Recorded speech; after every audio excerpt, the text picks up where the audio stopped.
Cinderella. This book belongs to Eric. Oh.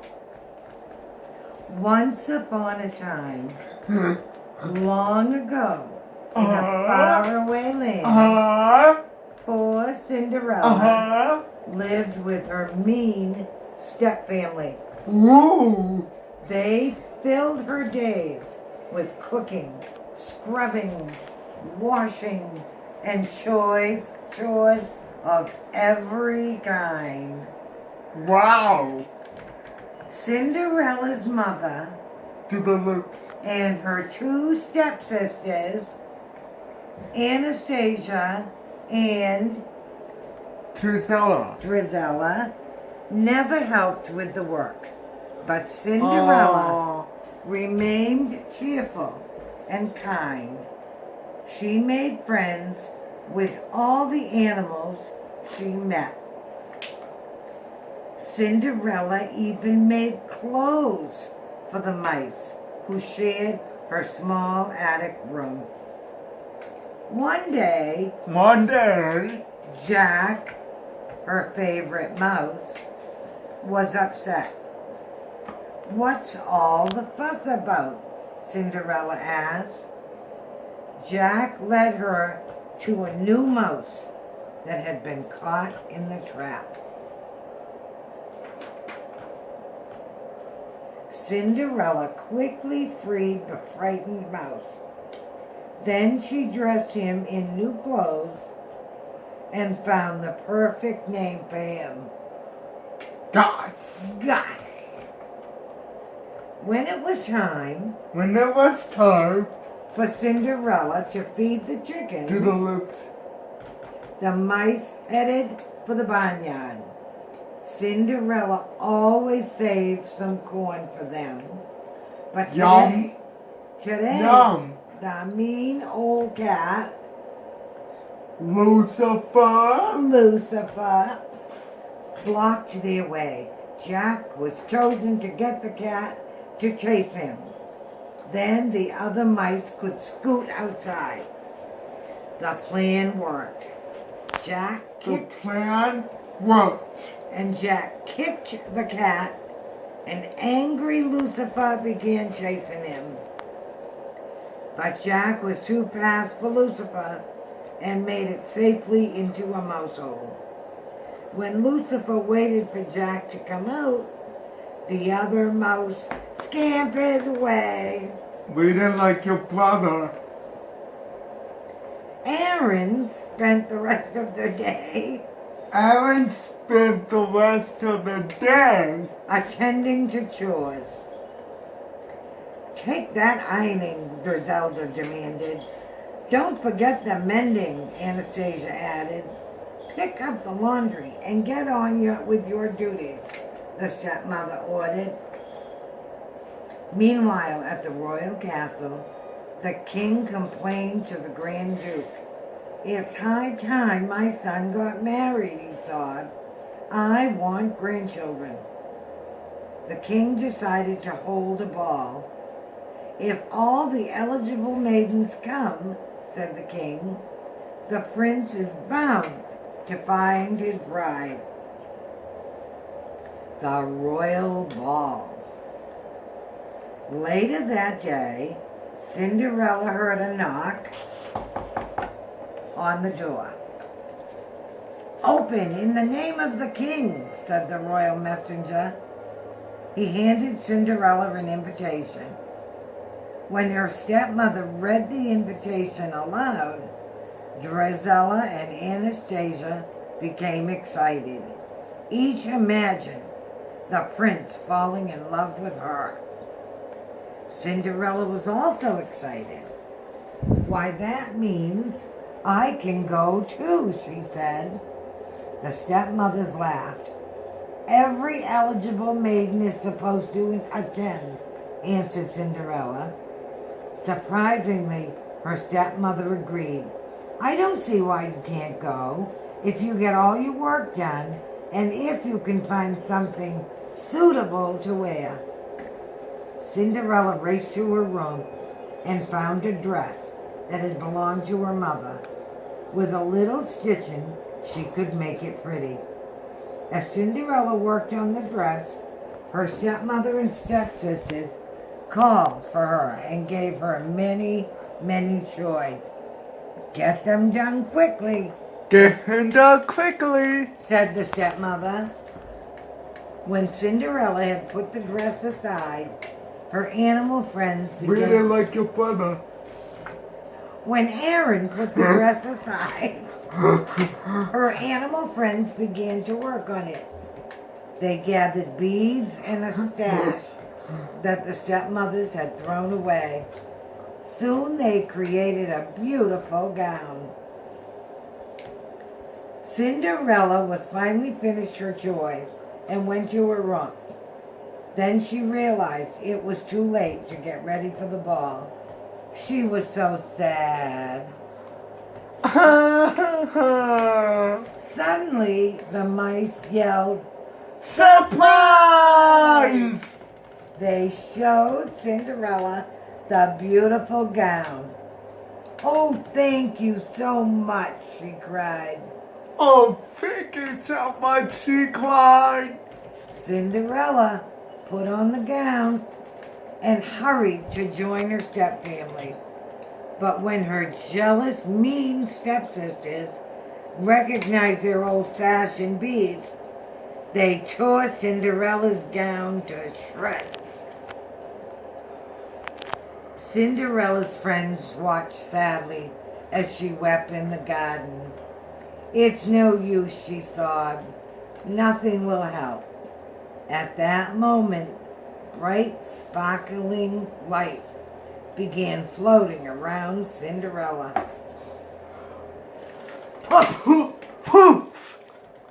And who was it? The fairy godmother The fairy godmother appeared. appeared. "Dry those tears," she Dry told those tears, she said. "You can't go to the ball looking like that." You can't go to the ball looking like that. "But I'm not going," But said I'm not Cinderella. going. "Of course you are," said the fairy godmother. Oh, it's beautiful. She waved her magic wand over a pumpkin, and a royal coach appeared. And what did she say? Oh, it's Beautiful. right. The fairy godmother waved her wand again. Jack and Gus and 2 other mice turned into 4 beautiful white horses. Then she changed Major the horse into the coach driver and Bruno the dog into a footman. Next, the fairy godmother turned Next. Cinderella's torn dress into a beautiful gown. Oh. In a flash, Oh. there were also tiny glass slippers for her feet. On the stroke of midnight, Bong. bong, the Bong. spell will be broken. The spell will be broken. Everything will be as it was before. The glass slipper. The ball was just beginning when Cinderella arrived. She climbed the long staircase. "Oh, how happy I am," she thought.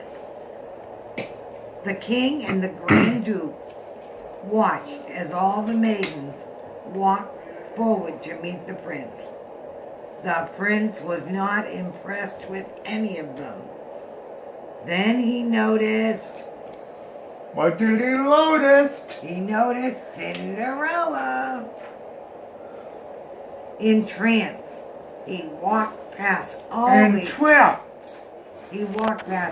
the other maidens and led Cinderella into the ballroom. And they began to dance.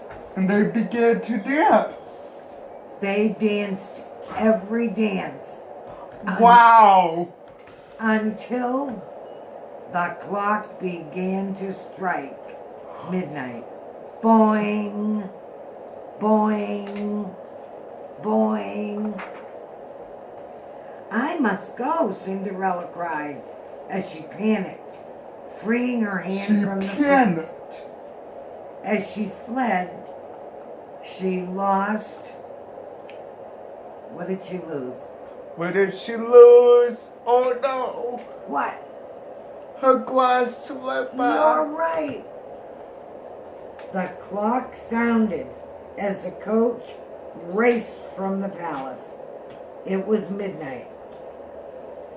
The horses were mice again.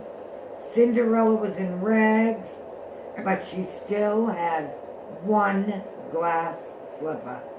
Wow! The next morning, the prince proclaimed that he would marry the girl who had lost her slipper at the ball. What did the king say? Find her, Find her! said the king. The Grand Duke would check every house in the kingdom, for the maiden whose foot fit the glass slipper.